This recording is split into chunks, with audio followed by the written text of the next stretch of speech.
Hey everybody, Steve here again in the recording studio at the Chicago store. Hey, got a great kit here. This is a set that belonged to the one and only Mel Lewis. And Mel was such a great player.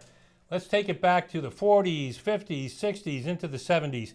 But a great part of his work, a huge part of the body of his work was the Thad Jones Mel Lewis Big Band. And of course, after Thad Jones passed, it became the Mel Lewis Big Band.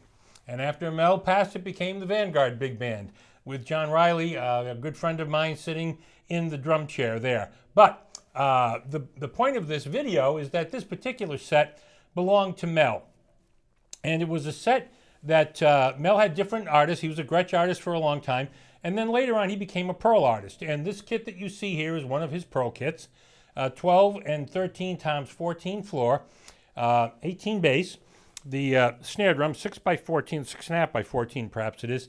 And the kit is a wonderful set and has a good history behind it because it goes to a point where a fellow created a book here. His name is George Perifimos, Perifimos. And George was a drummer, but then George went on to decide to figure out how to make an actual living and make money in life. So later on he became an accountant. And he was an accountant for several, lots and lots of people. But he also became Mel Lewis's accountant. So at one point, there's information in this book that when Mel passed in 1990, George was still friends with Doris, Mel's wife. And at one point, he continued to be her accountant for many years. And at the end, before she moved to Florida, she gifted him one of the drum sets, which is the one you see right here. So that's in George's book right here. That set is also listed in a book by Chris Smith on the life of Mel Lewis called The View from the Back of the Band, The Life and Music of Mel Lewis. Talks about the sets. He's got a tab in here, and it talks about when the set was used, a period of time when that set was used. And a very good friend of ours, Paul Wells, in New York, great drummer, expert. I will say he's an expert. He probably would say no one is, but an expert on Mel Lewis.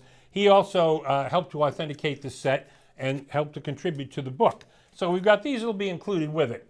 And the set itself, of course, is what you see before you. Hear the stands and pedals are not part of the set. They are Pearl that came from a set that we had here. So if someone would like these stands and pedals with the set, we'd be happy to include them. But for sake of clarity, the only items here that were Mel's actual items were the toms, bass drums, and the snare drum. Now, we've got an Istanbul Mel Lewis cymbal here, how appropriate. We've also got a swish over here on the right, also very appropriate since Mel used to use one of those. And the drums themselves have their Pearl maple shell drums. They have a calf head on the top of these three drums, the snare and the two rack toms. It's a plastic head on the floor tom.